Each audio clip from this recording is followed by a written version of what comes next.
Dans le cadre de IFP Énergie Nouvelle, mes travaux, c'est de développer des solutions innovantes et coefficientes en termes de motorisation et de transport innovant. Et dans ce cadre, la simulation, c'est essentiel. En fait, je travaille sur la simulation numérique 3D, dans le développement numérique de code parallèle pour simuler la combustion dans les moteurs automobiles. En simulation numérique 3D, il faut avoir des supercalculateurs, il faut avoir des processeurs qui sont puissants.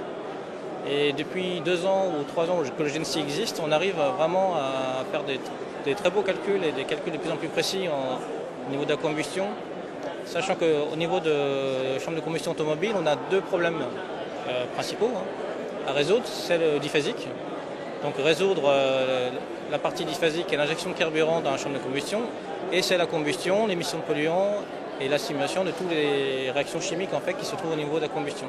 Et pour cela, on a besoin d'avoir de la puissance de calcul, puisqu'on va devoir raffiner nos modèles, utiliser des solveurs de chimie complexes pour la combustion, et tout ça de manière parallèle pour essayer de réduire au maximum le temps de retour, parce qu'une simulation, pour un ingénieur, il faut que ça soit quelque chose qui revienne au moins en une de calcul maximum. Sinon, on ne peut pas attendre 10 jours qu'un calcul revienne pour pouvoir faire une synthèse des résultats. Ce que je peux dire en type de progrès, déjà au niveau des calculs, c'est déjà des progrès en termes de temps de retour. On a diminué le temps de retour d'un facteur 100. Alors pour un ingénieur, c'est vraiment très important. Alors quand on diminue en facteur 100 le temps de retour d'une simulation, ça permet de faire énormément de simulations, de faire de l'optimisation de points, d'optimiser, par exemple dans le cas diesel, les stratégies d'injection, puisqu'on pourra faire énormément de tests de stratégies d'injection. Et quand on fait tous ces tests, ça peut permettre de déterminer la meilleure configuration ou la meilleure forme de piston d'un bol, par exemple d'un moteur automobile, pour avoir le moins d'émissions polluantes. Et depuis l'instauration des normes réglementées au niveau nationaux et internationaux, qui sont Euro 3, Euro 4, Euro 5, on a diminué par un facteur 10, voire 100, les émissions polluantes des moteurs, grâce à la simulation. Par les futurs projets en termes de simulation numérique, c'est qu'on veut être de plus en plus précis.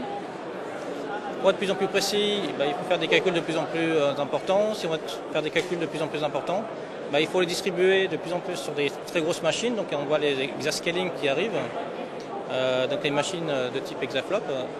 Et là, c'est un vrai travail à faire au niveau de l'architecture des logiciels. Et le fait d'arriver à des machines où on pourra disposer d'une dizaine de milliers de cœurs de calcul, voire une centaine de milliers, ça demande une restructuration complète en fait, de nos méthodes numériques et de l'architecture de tous nos logiciels.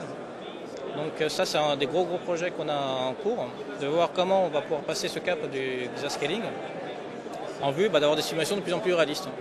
Parce qu'en CFD, en combustion diphasique réactive, plus on a une puissance de calcul qui est disponible, et plus on est prédictif et réaliste au niveau des simulations.